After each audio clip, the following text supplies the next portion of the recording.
Saio hau Nafarroako gobernuak diruz lagundu du.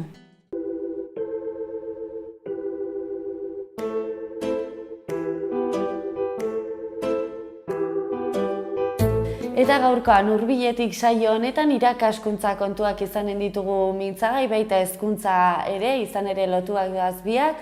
Horretaz hitz egiteko hementxe dugu Maider Etxani Zolariaga, Lizarra ikastolako irakaslea eta urte desenteia irakaskuntzan, ez? Irakaskuntzan bai, badira ja 16, 17 urte irakaskuntzan hasi nintzela. Bai. Beraz, honetaz hitz egiteko esperientzia desente. Esperientzia bai, pixkatxo bat bai. Osongi, Maider, konta iguzu, nun jaio zinen, nun kokatu zenuen zure burua hor sorrera hortan? Bai, Donostian jaio nintzen, eta egia esan Donostitik atera oporraldietan eta gutxi unibertsitatea bukatu nuen arte. Eta unibertsitatea bukatu eta Donostitik martxa eta printzipioz itzultzeko asmori gabe. Osongi, zeintzuk dira zure haurtzaroko lehen oroitzapenak Donostialdean? Donostialdean ditudan oroitzapenak batez ere jolasean dira.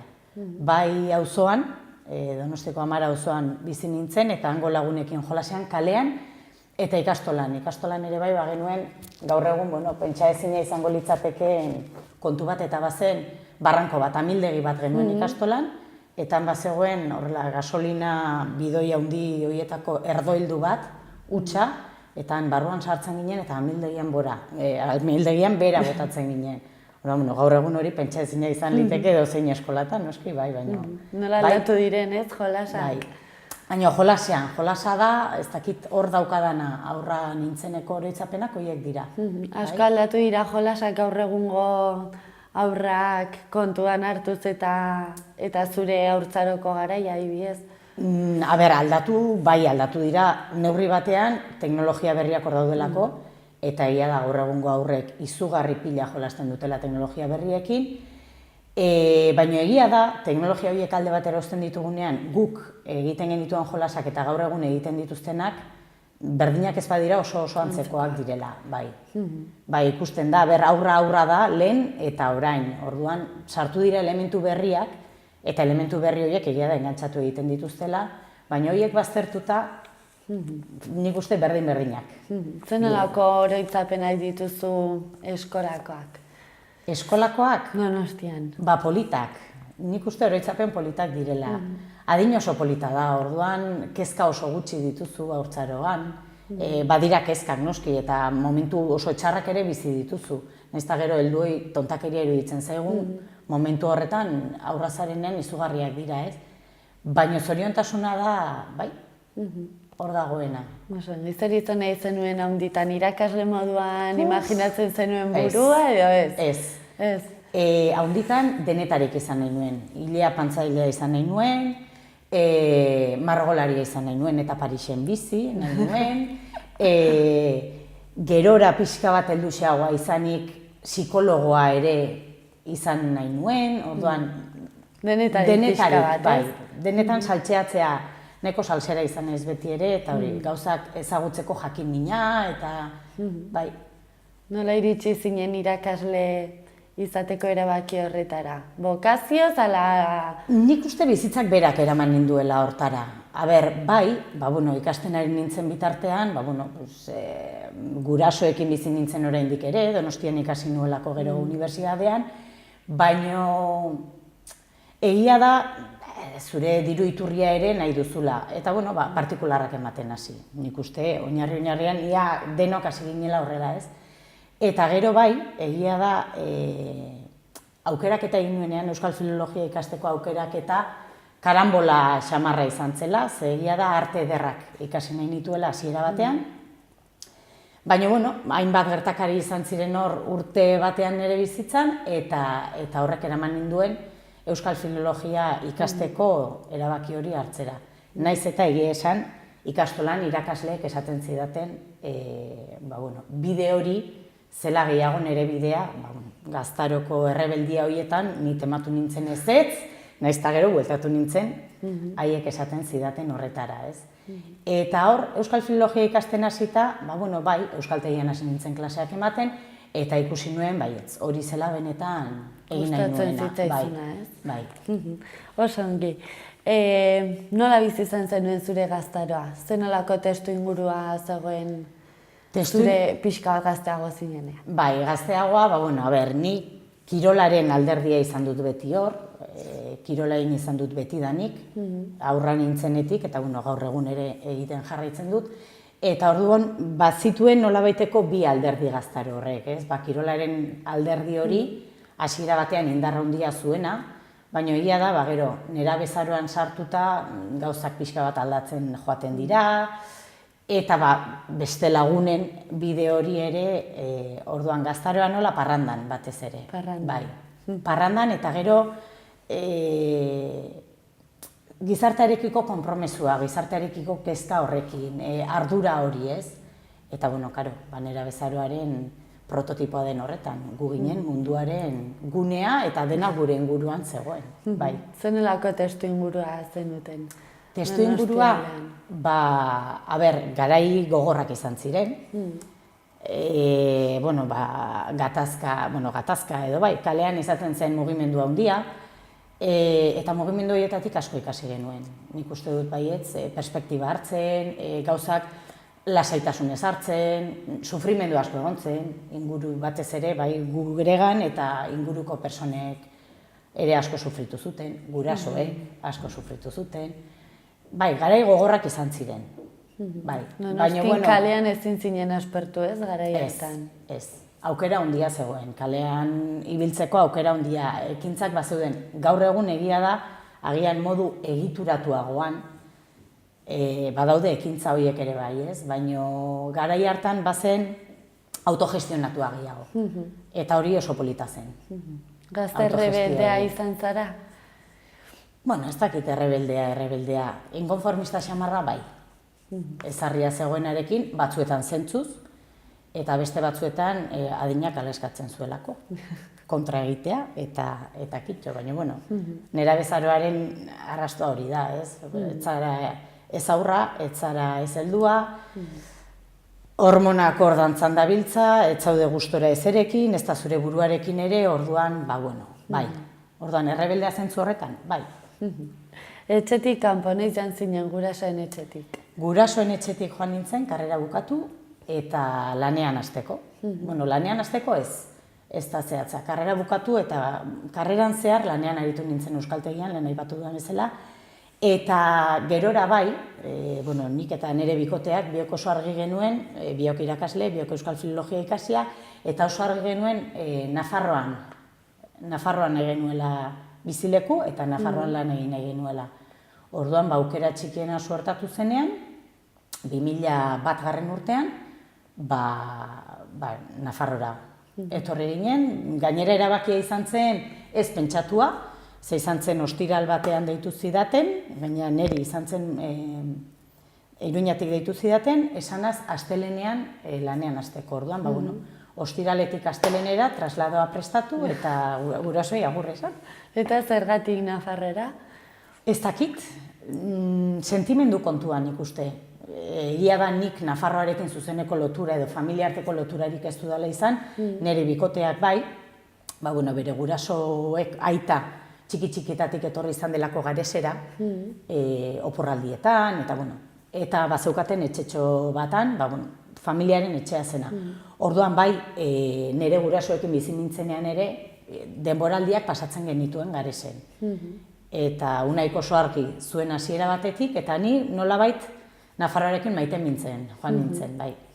Eta azkenean hemen bukatu duzu. Eta azkenean hemen, bai. Eta alabak Nafarrak, biak, lizartarrak. Oso, nomada izan zara, zure bizitzan zar, leku askotan bizi izan zara, ala ez? Ez, eta hori da, ez da pena, ez da daukadan pena hitza ez da ez, baina argi dago bizitzontan nahi dugun guztia ezin dugula egin. Nik egin nuen aukeraketa izan zen, ze ama ere gazte izan nahi nuen, eta hori izan zen egin nuen aukeraketa, orduan nomada izate hori, gerorako utzi nuen. Murriztu zitzaizun. Murriztu zitzaizun eta izu. Gerora ere denbora izango dut, nik uste nomada batetik bestera ibiltzeko, bai. Osongi, gustoko duzu egiten duzun lana? Bai.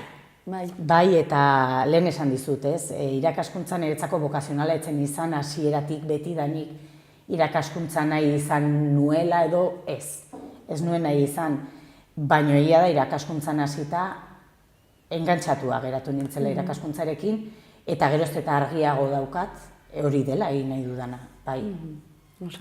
Lana eta bizitza uztartzearena, bizi lan egiteko, ala lana bizitzeko? Nik uste lana bizitzaren parte. Lanak izan behar du, argi dago nire ustez, ezin duzula zure bizitza lanaren arabera baldintzatu, horren arabera, ez. Nik uste dut, izan behar dula benetan lanak, betetzen zaituen zerbait, zure bizitzaren parte den zerbait, eta benetan gustora egiten duzuna. Ez baduzu lana gustora egiten, zoriontasuna urnago dago. Bai. Osongi. Adinarekin aurrera bizitzaren ikuspuntua aldatu joan zaizu, ala balore horiek hortxe dituzu? A ber, baloreak nik uste mantendu ditudala. Ikuspegi aldatu bai, zergatik.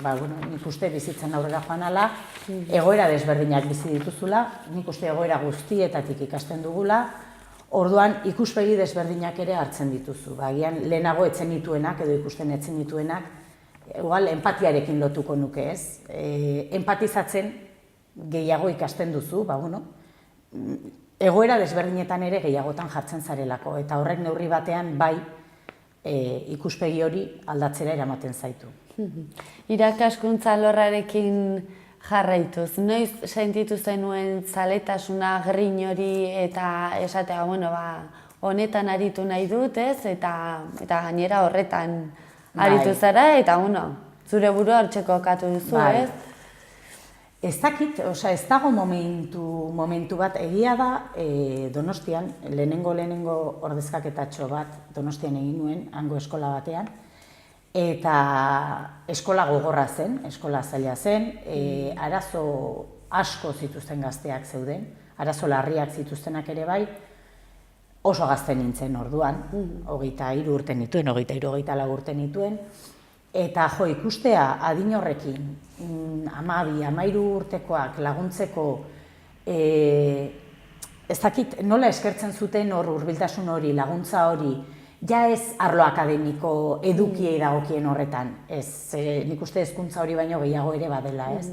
Edukiak ez gutxienekoa, baina, edukiak zati bat dira, badago beste zati bat oso importantea dena, eta horrek, alderdi horrek bete ninduen, bai, hor baditut pare bat, neska mutiko dikote bat hor gogoan izango ditudanak beti, bai. Nola izan da zuretzako adibidez hori zure burua irakasle moduan, ez? Azken finean zure jakinduria jende bati helarazi behar diozu eta hori da irakatsi behar diozuna. Lehenengo salto hori nola izan zen zuretzat? A ber, lehenengo saltoa... Piskat bertigoa eman zizun?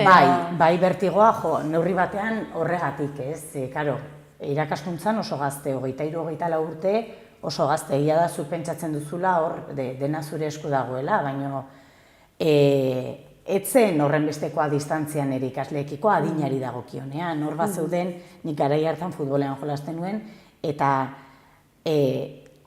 aurkako talde batean futbolean nire aurka jolasten zuen neska bat zegoen. Beste egoera batean, segurazki pote batzuk hartzen berarekin egon nintekena, ez?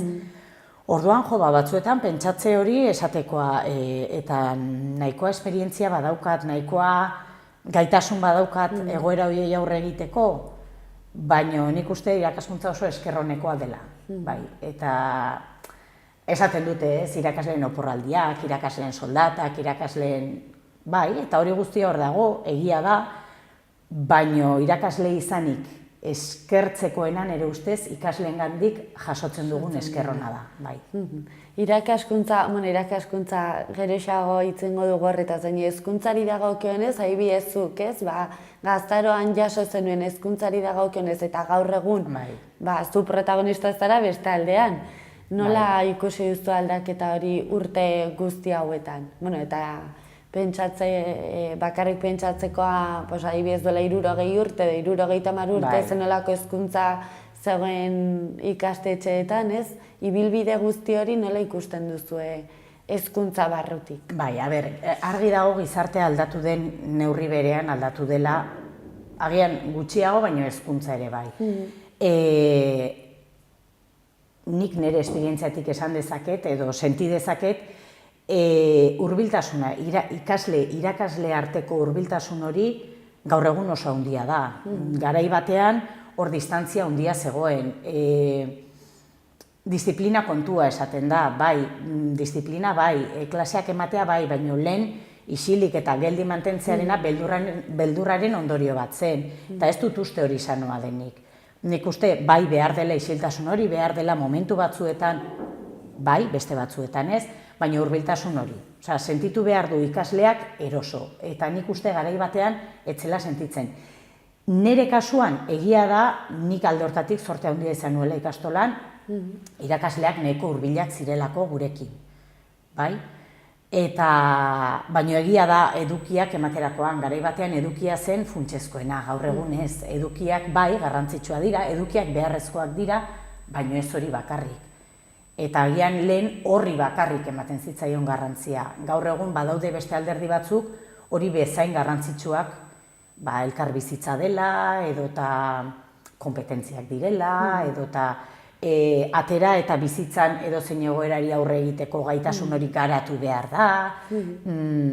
Bai, neurri hortan aldaketak bai. Adibidez, ez hausnarketa egiten duzu, gaur egun ez, dena daukagu eskure, informazio pila bat daukagu, baino inoiz baino depresio gehiago daude, guraso eta seme-alaben arteko harreman, oso rokanboleskoak egoten dira, kasu askotan, lehenago ere, baina ezakit. Ezakit, egia da, gizartea izugarri aldatu da. Garai batean, etxean, ama egoten zen normalean, eta hor bazegoen erreferente heldu bat, hor zegoena, laguntza eskatzeko, edota hor zegoena, beti bazegoen. Gizarte aldatu den heinean, emakumeak ere lanera, eta nik hori oso egoki ikusten dut, nik nire buru ez dut ikusten etxean sartuta etxeko kontuak egiten, baino helduaren erreferente hori askotan galdu egin da. Bai, badaude zaintzaile batekin, badaude aitonamonekin, haurrak gaur egun, baina nik uste gurasoen presentzia oso garrantzitsua dela, eta gurasoak bateratze horretan. Eta gaur egun erreferente hori galdu egin da, gurasoek etxetik kanpo lan egiten dute, etxeko kontuak ere egin behar dira. Nik afaria prestatzen duan bitartean, hartu zazu tableta, hartu zazu telebista, jarri zazu nahi duzuna, eta nik hor gabezi bat bai. Gabezia ikusten dut, eta hori da ondorioa. Denetarik daukagu informazioari dagokienean, bai, informazio hor dago, baina irakatsi behar zaie informazioaren aukeraketa egoki bat egiten. Ze badago informazio egokia, eta badago informazio guztiz desegokia. Edonoren eskura. Orduan... Filtro handi bat jarri behar da. Filtro handia, eta irakatsi egin behar zaie filtratu egin behar dela, eta filtroiek jarri egin behar direla. Baina hortarako guk egon behar dugu beraiekin. Eta guk diot kasuntan ama bezelaren ez hitz egiten. Bai, gurasok hor egon behar dugu, ze bai, hezkuntza edo irakaskuntza kasu honetan, ikastolak, eskolak lan handia egiten du, egin behar du gainera, baina egia da, azkenean, eta hartuko bagenu urte osoan zehar ikastolan zenbat denbora egoten diren denbora horretan egunaren zenbat ordu egiten dituzten, ateratzen da urtearen 6 bat egiten dutela eskolan. Orduan, guztia eskolara eramatea, arriskutsua eta nik uste gaur egun batzuen aldetik behintzat hori ematen dela. Eskola da heziketaren ardura eta ez da horrela. Hori oso garrantzitsua da. Bai, eta ez dut esaten inondik inora gurasoek utzikeriagatik egiten dutenik, edo ez denera iritsi behar hori ez. Ardura geroz eta gehiago hartzen ditugu eta ardura guztiei erantzun nahi diegu. Orduan, egia da, batzuetan aita ama horregote horrek bultzatzen du ardurak behar dut, egin behar dut, ez? Eta aztu egiten zaigu lehentasuna aurrak direla. Osongi pedagogiei dagokioen ez da dirudi ez, azken aldian bolo-bolo sortzen direla pedagogiak, edo geroz eta arrakastandiago hartzen ari direla irakasteko beste modu batzuk, ez? Eta adibidez Finlandia bezalako herrialdeak zait oso ospetsuak egin dira, hau guztia nola daramazu zuek hezkuntzan? Nola daramazu Oso hezkuntzan? lotuta zaudete pedagogia jakin bat eramatera, ala... Nik uste Europatik datozen korronteak ondo daude, oso egokiak izan daitezke, baina ez dugu ahaztu behar Finlandia jarri duzu adibide. Finlandiaren egoera eta guk bizi dugun egoera ez dira berdinak. Orduan, norbaiti burutik pasatzen baldin bazaio hango ereduak hartu eta plaf hemen kokatu behar ditugula, argi dago porrota egingo dutela, ez delako errealitatea berdina, ez da irakaskuntzan egiten den inbertsioan eta irakaskuntzan egiten den inbertsioa hemen ez da berdina. Irakaskuntzarekiko gizarteak duen ikuspegian eta irakaskuntzarekiko gizarteak duen ikuspegia hemen ez dira berdinak. Orduan, bai, ereduak ikustea aztertzea ondo dago, baina argi dagoena da, gero gure realitatera egokitu behar ditugula horiek. Lehen aipatu dugu konpetentzientean oinarritutako hezkuntza hori. Hori ikastolen munduan, Euskal Herriko ikastoletan, DBH-tik hasita eki proiektuarekin aurrera ematen ari den kontu bat da, bere ibilbidea egin behar duena, bere egokitzapenak oraindik ere beharko dituena, baina nik uste hori dela bidea. Nolabait, aldatu behar da pedagogia zalantzari gabe, gizarte aldatzen den neurri horretan egokitzen joan behar duelako hezkuntzak berak ere. Orduan, korronte horiek bai, baina egokitu, frogatu eta gure egin. Gurera moldatu beharko genituzke. Denaen ere hori, azken finean aberasgarria dela, ez? Bai. Beste pedagogia batzuk ezagutzea, beste ikasteko modu batzuk, ez? Hori da, baina azken finean badirudi beti ezagutu izan dugula ikasteko modu bera eta batzutan ez duela. Eta aldatu behar dira, eta ezagutu behar dira, egokitu ahal izateko ezagutu behar duzu Finlandian egiten dena, ezagutu behar duzu bestean egiten dena, ikusteko zer horietatik zer den gurean aprobetxagarria eta erabilgarria. Eta emaitzak eman ditzakena, eta argi dagoena, azkenean frogatzen joan behar dugu eta egokitzapenak egiten. Honek funtzionatzen du, honek ez, hau moldatuko bagenu, ez bagenu, baina hortarako garrantzitsua kritikoak izaten jakitea gurearekin. Eta kritikoak zentzu positibo horretan, kritika konstruktiboak izan daitezela, hau ez, baina hau ez, hau agian hobea izan daitekelako, alternatibak eskainiz. Baina hori batzutan oso ezagunak izaten dira, ez? Espainiar estatua izaten dela Europa mailan, agian eskola adin gutxien, ez? Adin gutxirekin, uzten dutela ikasleek, ez dutela bukatzen, ikasketa oinarrizko maila, ez? Baina hor dago aipatzen duguna, ematen zaion garrantzia, hezkuntzari ematen zaion garrantzia, eta zein helbururekin ikasten dugun. Zein den, edo titula lortzea den, edo benetan ezitzea den eta aurrera begira zer, nik uste hori dagoela.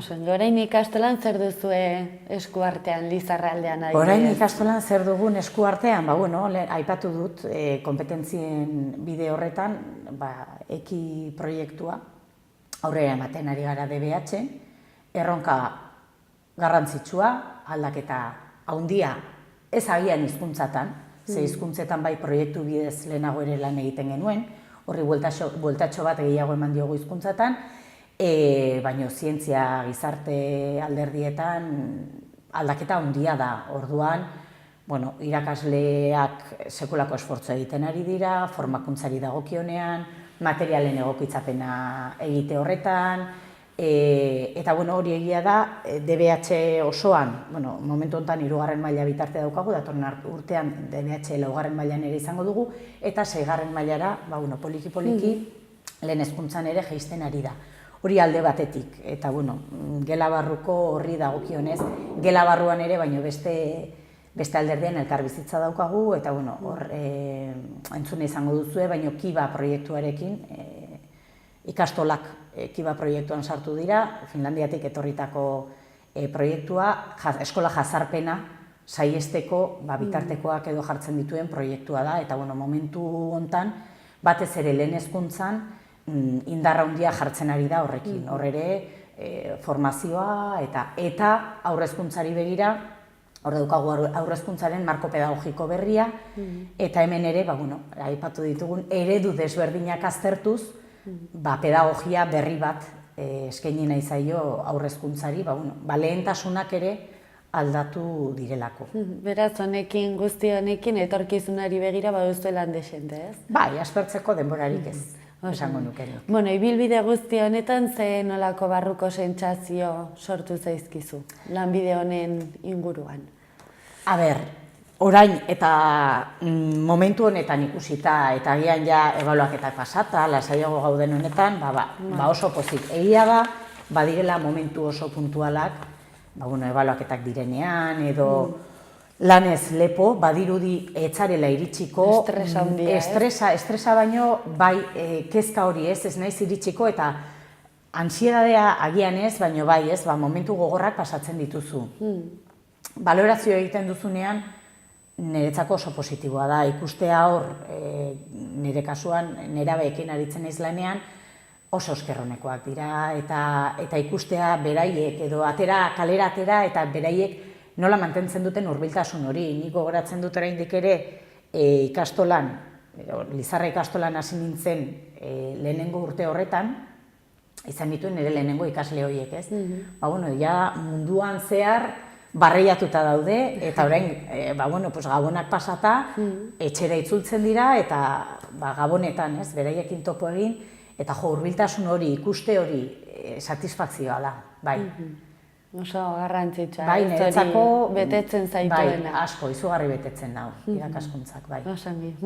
Elkarrizketa honekin aurrera jarraituz, eta 3. atal honi eutsiz gizartearekin konprometitu beharra dagoela uste duzu? Bai, nik uste dut gaur egun, lehen aipatu ditugu ez, gure gaztaroko edo nire gaztaroko garaiaiek hor bagenuen gizarte mugimenduekin konpromiso handia, kezka zegoen, lan egiteko, gizarte aldatzeko gogoa zegoen, eta gaur egun nik hori ez dut ikusten. Baina ez dut ikusten ez gazteengan, ez da helduengan ere kritikatzea, dena gaizki dago, baina ez dira, oso gutxi dira horri alternatibak bilatzen saiatzen direnak.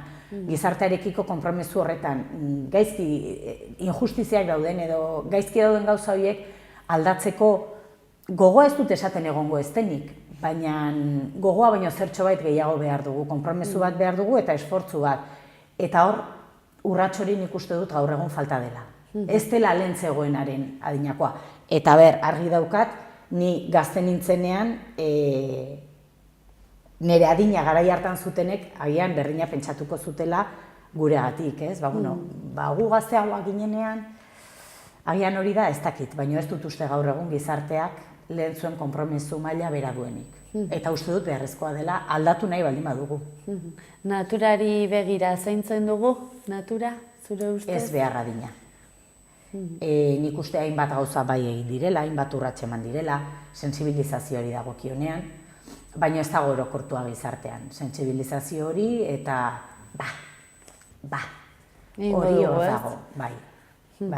Eta argi izan behar duguna da, edo guztiok hartzen dugu parte honetan, edo gauzak ez dira aldatuko guk nahi adina.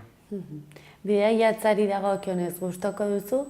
Bai. Bai? Bidaiatzea gustoko dut. Ez dut bidaiatzen nahiko nuken bezain beste. Baina bai, gustoko dut. Herrialde asko ezagutu dituzu munduan? Munduan baino Europan batzuk bai.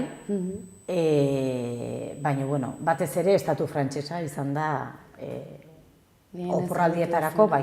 Zona edo, eremuz ezagutzen aritu garena. Andorra, Portugal, hor badira, Holanda, Belgika, bai. Baina Europa. Harritu zaituen lekuren bat, edo asko gustatu zaizun lekurik? Asko gustatu eta niretzako duela, nik uste bidaiatzen hasi nintzenean, alabekin bidaiatzen hasi nintzenean egon ginen, duela pare bat urte berriro ere, eta niretzako da nire hiria Nantes. Bai, hori da, xarma berezia duen hiria niretzat. Bai, kultura nabaritzen da eremu guztietan, airean kultura dago, bai. Ezagutu nahiko zenuken herrialderik baduzu, Europan edo mundu Edozein. Ez daukat inungo... Ez duzu buruan nola... Horrela, bereziki lekuren bat ez. Leku berriak ezagutzea beti izaten da gustagarria, eta edozein lekuta ongi datorkizu edozein leku, ez? Bai, edozein. Oso ongi. Horretaz gain, ateraldi baterako zer nahiago duzu, mendia ala hondartza? Itsaso ondoan jaio zinen, baina ez dakit, agian mendia nahiago duzu? Egia esaten nahi baldin baduzu berdin zait, mendia edo hondartza, konpainia ona baldin bada. Berdin zait. Hori ez, garrantzitsuena. Bai. Oso ongi. Hiria ala herria? Hiria. Orokorrean hiria. Hiri txikia, baino nahiago dut hiria. Hiri txikia eta erosoa, Lizarra... Lizarraren neurrian ere ustez, bai. Edo Donosti bera ere izan daiteke, baino ez agian bizitzeko. Bizitzeko nahiago dut Lizarra herriagoa den hiria. Iruña ere nahiko herri handia da, Iruña ere, bai, hasiera batean, baino egia da Iruñak baduela, hasiera batean Iruñan hasi nintzenean lanean, argi nuenik Iruñan bizi nahi nuen. Baina Iruñan lanean hasi eta, agian mugimendu gehiegi. Bai. Mitozalea zara? Bai, naiz mitozalea. Bai, euskal mitologia izan da betidanik gainera, gazte nintzenetik interesa piztu izan didan kontu bat, eta gaur egun ere Durangoko azokan izan ginen abenduko zubi horretan, eta alabek oparitu zidaten euskal mitologiaren inguruko beste liburu bat, eta bai. Eta zer gustoko duzu euskal mitologia? Ez dakit, kondairak izugarri gustatzen zaizkin niri. Zeren badugu hemen, ez da? Bai, euskal mitologia diot, baina edozein mitologiatako, bai, ez dakit horrek fantasiazko mundu hori. Naturarekin guztiz lotua dagoena. Nik bai, pentsatzen dut, naturak sekulako eragina daukala guregan, benetan sinisten dut horretan, eta denborarekin agian lotura hori ez dakit hausten, baina naturagandik geroz eta urrunago gaude. Eta mitologiak hurbiltzen edo lagunduko balit bezala, sentsazio bat da, ez dakit, definitzen zaila den kontu bat da, bai. Bai, baina hor, barruan sentitzen dudan kontu bat da, bai. Bakoitza berarekin, nahizu. Lasai eta ongi egoteko leku sekreturik baduzu? Ez bereziki. Nik uste momentu desberdinek edo egoera desberdinetan sentimendu desberdinek leku desberdinak aukeratzera eramaten nautela. Momentu honetan esan dezaket Jorramendiko edozein bazter, esan dezaket Urederra inguruko parajeren bat, edo esan dezaket Lizarran llanosak, banku batean, liburu batekin adibidez. Ez dakit. Ez daukazu leku zehatzik, ez hori momentuaren arabera. Bai, momentuak berak, eskatzen didana. Irakurtzeko ze liburu aukeratuko zenuke? Irakurtzeko ze liburu aukeratuko nuken? Irakurtzeko, egia da ez dudala irakurtzen nahiko nuken bezain beste. Irakurtzalea izan ez betidanik, baita botiketan datozen prospekto hori, letra daukan guztia irakurri behar hori, sentitu izan dut beti. Eta normalean beti izaten ditut 2, 3, 4 liburu hasiak. Euskara irakasle izanik, beti gustatzen zaidalako ikaslei gomendatu ahal izateko liburuak izatea. Orduan, lehendabizi nik irakurri, beraiei ere lagundu ahal izateko horretan. Orduan, gazte literaturaren horretan, aritzen ez, momentu honetan aratz 2 irakurtzen ari naiz, hezkuntzarekin erlazionatutakoak, gizartearekiko konpromesu horretan, duela pare bat aste lagun berezi batek, oparitu zidan Angela Davisen Emakumea, arraza eta klasea liburua, eta denetarik ez daukat horrela, badago liburu bat gaztaroan bereziki markatu, ez dakit markatu, baina gogoan daukadana, perfumea, baina denetarik, ez daukat horrela, horre ere momentuak. Literaturak joko asko ematen du, ez? Bai, eta momentuak finkatzen du, ez dakit, zer, agian orain liburu batekin hasi, eta ezin dut, baina hemendik hilabete erdira, beste momentu batean nago, beste egoera batean nago, eta irentzi egingo nuke liburu hori. Zinema gustoko duzu, baduzu filme gogokorik? Zinema lehen asko, gaur egun ez dut deus Denborarik. ikusten zineman. Ez dut denborarik hartzen hortarako, nahiago dut liburua hartu eta liburuarekin aritu edo punto egiten, edo beste hainbat gauzetan. Beste afizio batzuk, Bai. ez? Oso, ongi bizitokiak ematen du bizipoza, zure kasuan? Nire kasuan, ni bizi naizen lekuan oso pozik bizi naiz. Ez nuke aldatuko, inondik inora. Baina ez dut uste bizitokia bakarrik denik. Inguratzen zaituen jendeak, garrantzia handia dauka, lanak, egiten duzun lanak, lekua baino gehiago testu ingurua berak markatzen du. Osongi. Euskarari dagokionez, zenolako evoluzioa ikusi duzu euskararengan? Euskararengan? Baina, gertutik ezagutzen duzu gai hau, beraz? Bai, egia da, egoera ez dela ona. Euskara, ez da ona, ez dakit. Ona esatea, txarra esatea, balorazio hori ez da egokia. Nik bai gogoan dut, Garesera etorri nintzen lehenengo aldian. Jaiak ziren, Gareseko jaiak ziren. Uztaialdean, ez? Bai, Santiagoa izaten da, Santiagotan. Eta, gu iritsi ginen, goizean iritsi, eta ni eta bikotea biok, bakalean barrena pasiatzen ari ginela, bion artean, euskaraz hizketan, tantxe bat zegoen mutiko bat, kalea garbitzen, udaletxearentzat lanean edo ari zena, eta harek esan zigunez, ongi etorriak herri euskaldun honetara. Gau, nik ikusi nuen, edo hitz egin genuen hortaz, ez? Eta bazen, euskeraz entzute horrek behar hori, ez? Esatekoa, sentimendu hori hor zegoen. Gaur egun, mutiko hori gure laguna da, euskaltegiko irakasle izan zen mutiko hori, eta Garesen adibidez, duela 18-20 urte etorri nintzen lehenengo aldi horretan, eta gaur egun sekulako aldea somatu dut. Obera, askoz jende gehiago daki euskeraz, eta ez da horren arrotza euskera kalean entzutea. Garai hartan, agian gehiago izan zitekeena. Arrotzagoa zen. Ezagutza zabaldu da izugarri Lizarran bertan. Ikastolak dituen 45 urteko ibilbide hortan, pentsa, zenbat ikasle atera diren, batzuk gerora euskeraz ikasten jarraitu dutenak, beste batzuk ez, eta ulertu bai, baino gaur egun hitz egiteko gaitasunik ez daukatenak, erabilerak ez duelako aurrera egin, baino nik uste dut aukera badagoela Lizarran, hein handi batean, kalean euskeraz egiteko, bai. Zenolako pausuak eman beharko dira euskeraren normalizaziorako? Niretzako eta funtsezkoena etxetik datorren kontu bat da. Gaur egun ezagutza aipatu dugu, ezagutza handia da, erabilerarekiko dagoen aldea izugarria da. Aipatu dugu gizarte konpromesua, hemen ere konpromesua behar da. Euskera dakiten hoien konpromesua behar da. Garai batean ikasle izan ziren eta gaur egun guraso diren hoien konpromesua ezinbestekoa da.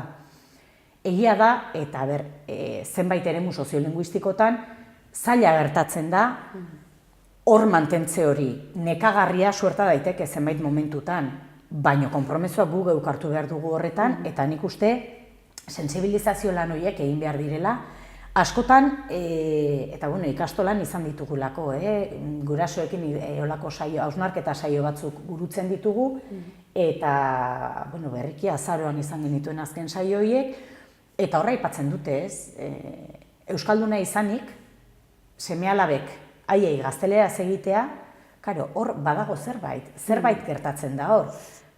Diagnostikatzen da, ikusten da, eta, persona horri aurrean jartzen diozunean, gertaliteke egoera honetan edo beste honetan, guk horrela jokatu izana, gure ustez, primeran ere ginen horretan, baina horrek gero kontrako efektu hori izatea.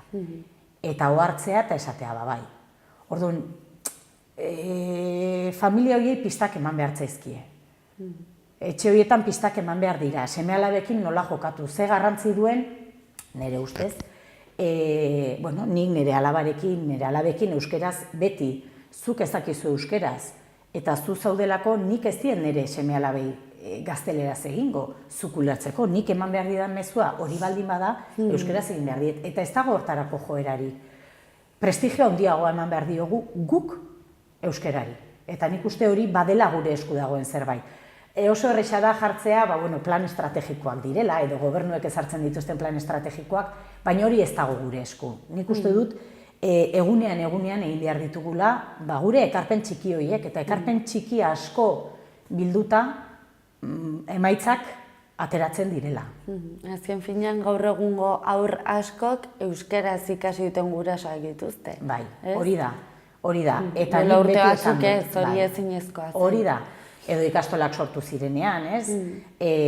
Nik beti esan dut, niri guraso euskaldunek arrisku edo beldurra handia ematen didate.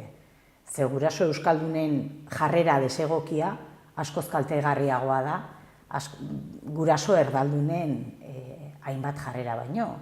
Duela 45 urte Lizarran ikastola sortu zenean, han ikastola sortu zuten guraso haiek ez egiten euskeraz. Baina sortu zuten, eta euskaren aldeko apustu hori egin zuten. Jarrera oso positiboa zeukaten, eta haien seme-alaba askok euskararekiko konpromezu hori tinko mantentzen jarraitzen dute. Bukatzen hasteko, harremanak lantzeko moduei buruz.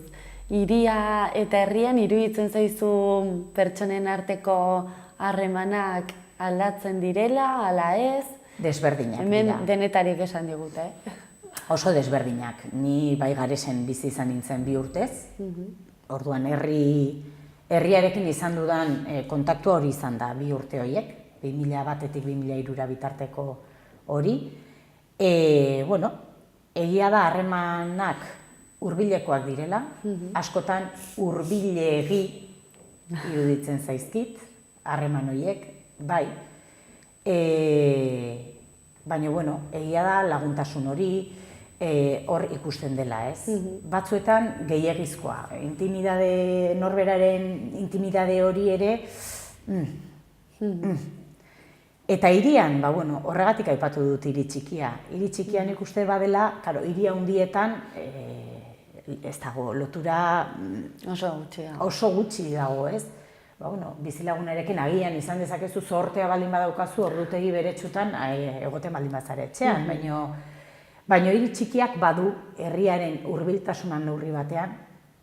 Ezagutzen duzu jendea. Bai, jendea ezagutzen duzu, baina jendea agian ez da hainbeste sartu behar ez duen kontuetan. Oso ongi, bukatzeko zoriontsu izateko errezetarik baduzu? Ez dakit errezeta den. Nik uste dut gauza guztiek badutela alderdi positibo bat, eta ikasi behar dugula, gertatzen zaigun ororen alderdi positibo hori eskuratzen.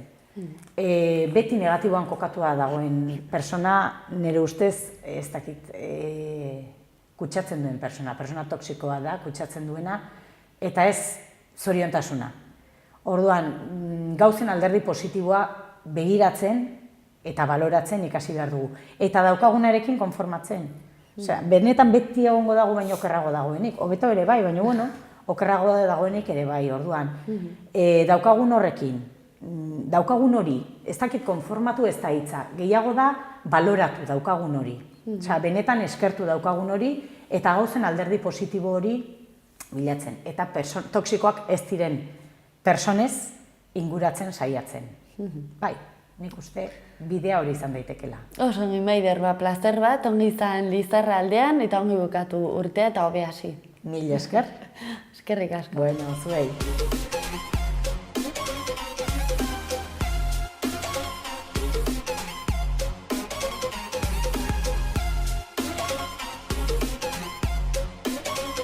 Hola, buenos días, soy Miquel Armendariz, concejal de Geroabay del Ayuntamiento de Pamplona y soy el concejal del barrio de Bustinchuri. Como concejal de barrio, pues mi misión fundamental es la de servir de cauce de las inquietudes del barrio y transmitirlas al ayuntamiento, transmitirlas al equipo de gobierno y ser nexo de unión del ayuntamiento con el barrio. Además de solucionar pequeños problemas que se puedan solucionar desde el ayuntamiento sin intervención más allá de lo que puede ser la mera consulta o simplemente el hacer las consultas pertinentes dentro del ayuntamiento. No es un tiempo acotado, sino que pues es lo que demanda un poco, ¿no?, de lo que demandan también los vecinos del barrio, y no puedes ponerles unos corsés muy limitados para que ellos se dirijan a mí. Yo estoy abierto las 24 horas del día, tienen mi teléfono móvil, tienen mi correo electrónico, que es el de la concejalía de barrio, y entonces cualquier vecino de Bustinchuri en cualquier momento puede dirigirse a mí. Bueno, conozco bastante bien el barrio porque de hecho vivo en el barrio, entonces pues mi conocimiento del barrio es bastante grande, porque vivo allí, paseo por allí, corro por allí, practico deporte allí, es decir, que mi vida en el barrio es la vida de cualquier vecino en el barrio en el que vive. Yo lo conozco perfectamente, sí. Vamos a ver, urbanísticamente, pues Bustinchuri tenía que ser casi un barrio perfecto, porque es un barrio muy nuevo, lo cual no quiere decir que sea lo más adecuado para el vivir día a día, puesto que es un barrio que urbanísticamente, pues eso, lo que digo, es perfecto, con unas calles muy anchas, y que parece más pensado para el coche que para las personas. Pero bueno, poco a poco la gente va superando estas barreras y va conformando una vida de barrio que cada día pues va creciendo y que hace sentirnos pues habitantes de Bustinchuri, que es lo que al final se pretende en la vida en el barrio. Bueno, ahí es un tema en el cual, pues como he dicho anteriormente, el barrio urbanísticamente está muy bien conformado, es un barrio muy nuevo, pero también le azotó de lleno la crisis en cuanto a su crecimiento, lo cual hace que no haya las infraestructuras que tienen otros barrios más antiguos o que fueron dotados anteriormente. Es decir, nosotros en cuanto a lo que son infraestructuras básicas que puede dotar un ayuntamiento, pues sí hay una unidad de barrio, pero por ejemplo en Bustinchuri no hay biblioteca, no hay un centro cívico, podemos llamar de Civivox, podemos llamar de centro comunitario, y por ello pues lo que ocurre en Bustinchuri es que al verse azotado directamente por la crisis y por el corte de lo que pueden ser las inversiones en los barrios, pues solamente tiene en este momento una unidad de barrio. Bustinchuri tiene centro de salud, tiene unidad de barrio, y luego pues tiene todo lo que puede tener un barrio, pues eso, tiene poco comercio, tiene hostelería también limitada, y tiene pues todo lo que conforma también en torno al centro de salud, pues lo que puede ser farmacias, etcétera, pero lo que no tiene son dotaciones, por así decirlo, eminentemente públicas. Lo único que tiene es en la actualidad la unidad de barrio y el centro de salud. En Bustinchuri, desde que yo soy concejal del barrio, lo que más ha demandado en un primer momento fue el que se le diera un espacio para poder desarrollarse comunitariamente, es decir, para que los colectivos del barrio, que en este momento pues se están creciendo, como está creciendo el barrio en sí, pudieran desarrollar sus actividades. En ese sentido, pues ya desde el principio en el ayuntamiento pues acogimos esa necesidad y vimos como un buen sitio para que se desarrollaran estas actividades lo que era la antigua parroquia de Bustinchuri, que está en la avenida Guipúzcoa y que es en realidad un lugar en el que el ayuntamiento lo tiene alquilado y vacío en este momento. Entonces, desde un primer momento lo que abordamos fue la posibilidad de que allí se albergaran todas estas inquietudes comunitarias, todos estos colectivos, y en eso estamos trabajando en este momento y esperemos que pronto se le dé salida a ese tema. Otra de las necesidades que también tiene Bustinchuri es que la unidad de barrio está bastante colapsada, es decir, es un barrio que tiene muchas necesidades, ha sido azotado por la crisis y tiene muchas consultas pendientes y tiene una lista de espera de las más largas de las unidades de barrio. Eso esperemos que de aquí a final de año se solucione, porque se han contratado nuevos técnicos y entonces ahí puede que la lista de espera disminuya. Y otro problema que también ha salido en los medios fue un problema de convivencia ya arrastrado desde hace muchos años en una determinada comunidad de Bustinchuri, que también desde el principio lo hemos abordado con los vecinos afectados y que desde el ayuntamiento en este momento se está abordando desde 3 áreas para intentar solucionar ese problema. Bueno, es un barrio muy joven que pues tiene muchas ganas de actividad y que de hecho pues realiza muchas actividades para el volumen de población que tiene. Es un barrio que es muy cómodo para vivir, bien comunicado con Pamplona, y que está también bastante cerca de lo que es el centro de Pamplona. La gente pues es gente joven, podríamos trasladar lo que fue Mendillorri en su momento a lo que ahora puede ser Bustinchuri, y también de Mendillorri podemos aprender los fallos que ha habido allí para que no se vuelvan a cometer en Bustinchuri.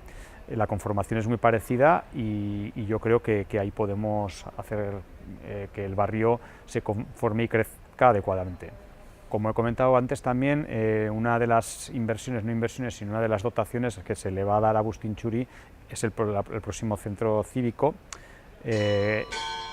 Dentro de las últimas inversiones también se ha incluido una pequeña partida en las inversiones a barrios, que es la adecuación de un paso de peatones que estaba bastante peligroso en la zona de Mercadona. También como una inversión importante es, como he dicho, que al ser un barrio joven y con mucha población infantil, el colegio también va creciendo en necesidades. Entonces ya desde el primer año de legislatura se cedió al Gobierno de Navarra una parcela en la zona del colegio para ampliación en ese caso, de las dotaciones deportivas del colegio de Bustinchuri, y ahora recientemente, esta misma semana, el 22 de noviembre, se ha cedido otra parcela dentro del mismo recinto del colegio para la ampliación del mismo. Entonces esas son dos inversiones importantes que se van a realizar dentro del barrio, ya que son inversiones reales. A corto plazo sería abrir el centro cívico de Bustinchuri.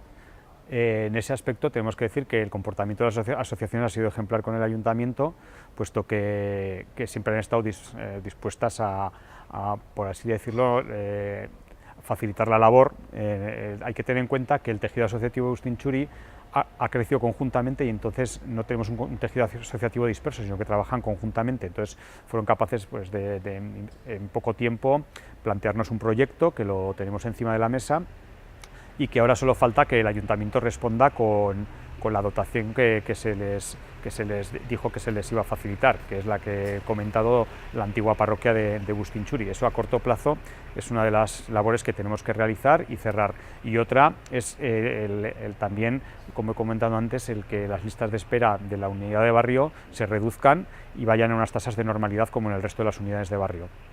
Sí, es un buen sitio para vivir, es un sitio muy tranquilo, como he dicho, bien comunicado con el centro de Pamplona, y que por sí mismo puedes vivir allí perfectamente. Es un sitio tranquilo, con gente joven, con gente con ganas también de hacer barrio, y en el que no hay mayores problemas que los que pueda haber en otros sitios de Iruña.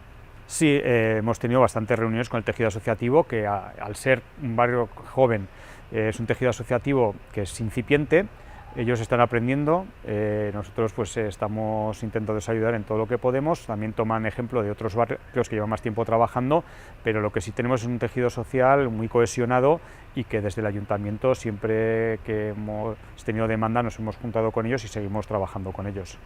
Bueno, pues ahí lo tengo fácil. Como a mí me gusta mucho la bici, y como Bustinchuri, si algo tiene, son carriles bici, yo le llevaría a dar una vuelta en bici y recorrer todo el barrio, ir parando en los diferentes sitios que hay, que son pues 3 parques que configuran el barrio, y a tomar algo por alguno de los bares de la zona también, ¿por qué no?